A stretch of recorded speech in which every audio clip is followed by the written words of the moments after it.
The movie starts with a big bang. Remember the Big Bang Theory where the stars burst and formed the universe?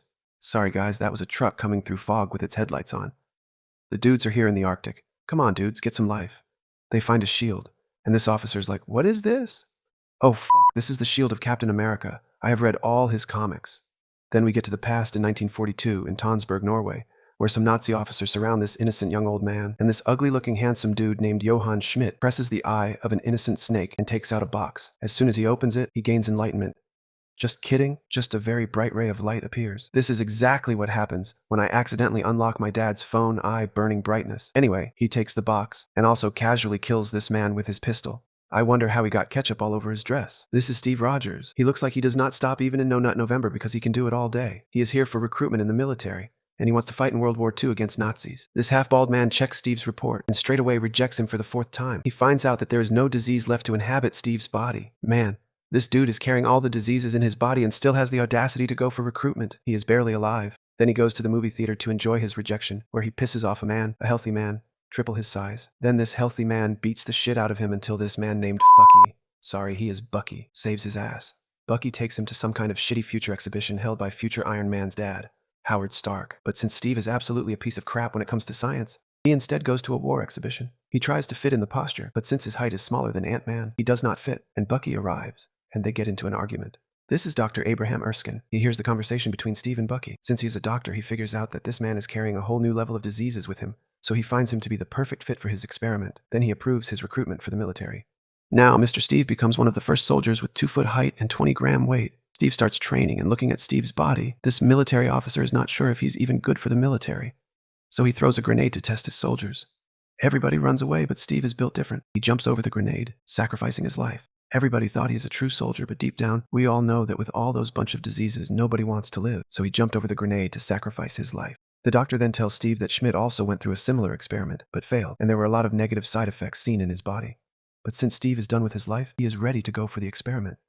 Out of nowhere, a mountain appears, and inside the mountain is a lab set up by this ugly-looking, handsome dude. How the fuck did he build that?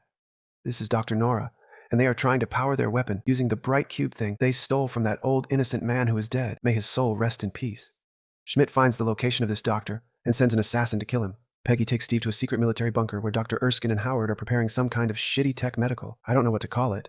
And they put Steve inside a huge bottle. The bottle is not huge, by the way. Relative to Steve's body, that bottle seems huge. And they insert steroids, which they call some kind of super soldier serum, inside Steve's body. They start the experiment. We hear Steve shouting.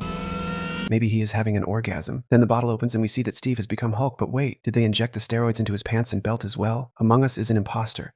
This is the assassin sent by the ugly, handsome dude to kill the doctor. This imposter opens a lighter and blasts the laboratory. What is he? Some kind of ghost lighter. He takes the steroids and kills this doctor because he didn't like his hairstyle. But before dying, the doctor points at Steve. He was actually activating super strength in Steve by pressing his button. Maybe that was the last step. Who knows? And then the doctor dies. Steve now becomes invincible and runs after the imposter, and what the fuck, he starts flying. Man, I need that steroids too. Steve catches the imposter, but he kills himself by drinking 3 officers from the Nazi come to visit Schmidt to see his work. But Schmidt is like, fuck Hitler, fuck Nazi. Hydra will no longer be controlled by Hitler. Hydra will take over the whole world. Hail Hydra. He powers his weapons and reduces these men into atoms. Here, Steve is still in shock because he just saw a man committing suicide by drinking his own sperm. USSR also joins the war against Hydra. They all are worried, so they need to do something to win this war, so they decide to send Steve to dance with the girls on stage for war donation. And he agrees. Well done. Steve gets his dress, which looks like shit, and they give him a shield with Atletico Madrid design on it. Steve needs to look at the script to deliver his dialogues because drugs might give you strength but fuck up your brain. Steve knocks out Hitler. Man, it's just 50 minutes into the movie, and he kills Hitler. This proves that Hitler is just a side villain in this movie. Steve does movies, comics, dance, and becomes very popular all over the world. According to movie logic, the world means America, so Steve becomes Captain America. Steve finds out Baron Unit lost the battle against Hydra, and the soldiers are captured by the Hydra. Steve begins as a smart ass to decide to go to rescue the soldiers alone. He gets on a chopper led by Stark. Steve jumps out of the chopper, goes to the Hydra's place, and beats out some bad guys. Steve rescues all the soldiers and tells them, I have killed Hitler 200 times. Somebody tells his grandfather that it was just a play. Drugs really fuck up your brain. The soldiers use the weapons made by Hydra. Everybody knocks out some bad guys. Smith finds out about all the mess going on through CCTV, and then decides to blow up the entire factory because his soldiers are dead, and he can't beat Captain America. This dude literally convinced us in the first half that he is going to take over the world with Hydra. You can't even beat a man on steroids. Fuck Hydra. Steve finds Bucky peacefully sleeping while there is so much chaos going on. This man is literally me. Smith takes the Tesseract with him and blows up the place. Finally, two men high on steroids meet each other and start comparing who got higher. Smith takes out his mask and reveals his head, which looks like a rotten tomato. Smith is like, I embrace being a soldier without fear, and runs away. What a coward. He uses a weird mechanical machine to run away and gives this doctor his car keys. This fat ass blames Steve for his actions and declares him dead. Peggy defends Steve's actions, but the fat ass is like, listen, you bitch, this is 1943, and you are a woman, so I don't give a shit about your opinion. Steve returns with all other soldiers. Everyone praises him and gives him an award, but he's busy searching for the tomato head guy because he loves tomato soup. Steve prepares his own team of soldiers to fight against Hydra. Peggy enters and flirts with Steve, even though Bucky was there, but she ignores him like Marvel ignored Hulk. Peggy flirts with Steve and asks for a date, or you can say for a dance. When Steve was 2 foot and 20 grams, she didn't even give a damn, but now, never mind. The only thing stopping you from getting a girl is the super soldier serum. Howard gives Steve a shield made of vibranium, which is lighter but stronger than steel, and it is unbreakable. Now for 2 years, Steve along with his team beats the shit out of Hydra, destroys every lab, kills a bunch of bad dudes, and probably shits a lot because he has high metabolism. Steve and his team get on a train sliding through this rope, and Bucky and Steve get trapped in separate containers, where a lighter version of Iron Man prototype attacks Steve. But Steve is no more 20 grams, so he demolishes the prototype. But the fat-ass prototype manages to fire a shot, and Bucky falls from the train and probably dies. But the good news is, they manage to capture Nora. This dude interrogates Nora and brings him some food. He is like, what's this? Dude, you are a scientist. You were supposed to know this.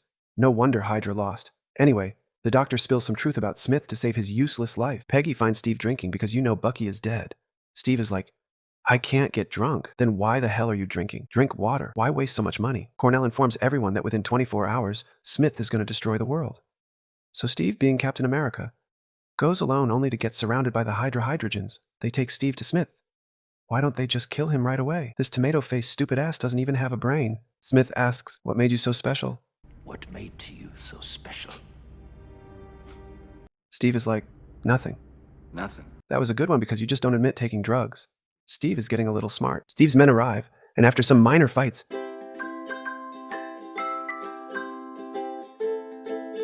Smith gets into a spaceship and tries to run away, but Steve is here busy kissing Peggy. Man, this is not the time to get horny. How do you even get horny in such intense moments? Steve jumps and gets into the spaceship with his erected dick. He throws some bad guys out of the spaceship and meets the Red Skull, the tomato head. And even after having weapons powered by the Tesseract, they start a fistfight because they are just dudes high on steroids. Red Skull shoots at Steve using a small pistol. Steve deflects it using his shield. The deflected shot blows up the main console, which contains the Tesseract.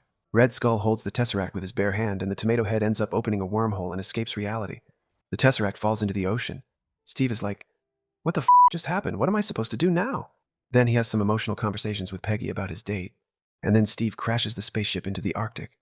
Howard Stark finds the Tesseract but doesn't find Steve's body. How come you find a small glowing cube but not a fully six-packed sexy body? He's not even 2 foot now. Stark could have saved his date. Steve wakes up in a room and he finds himself at present-day Times Square. He meets Nick Fury. Looking at his expression, we can know that he is f***ing disgusted by a black man giving him orders. Fury tells him that he has been asleep for 70 years. But Steve is like, I have a date with Peggy, man. He is still concerned with being a virgin. In the post-credits scene, Fury assigns the virgin grandfather a mission to save the world.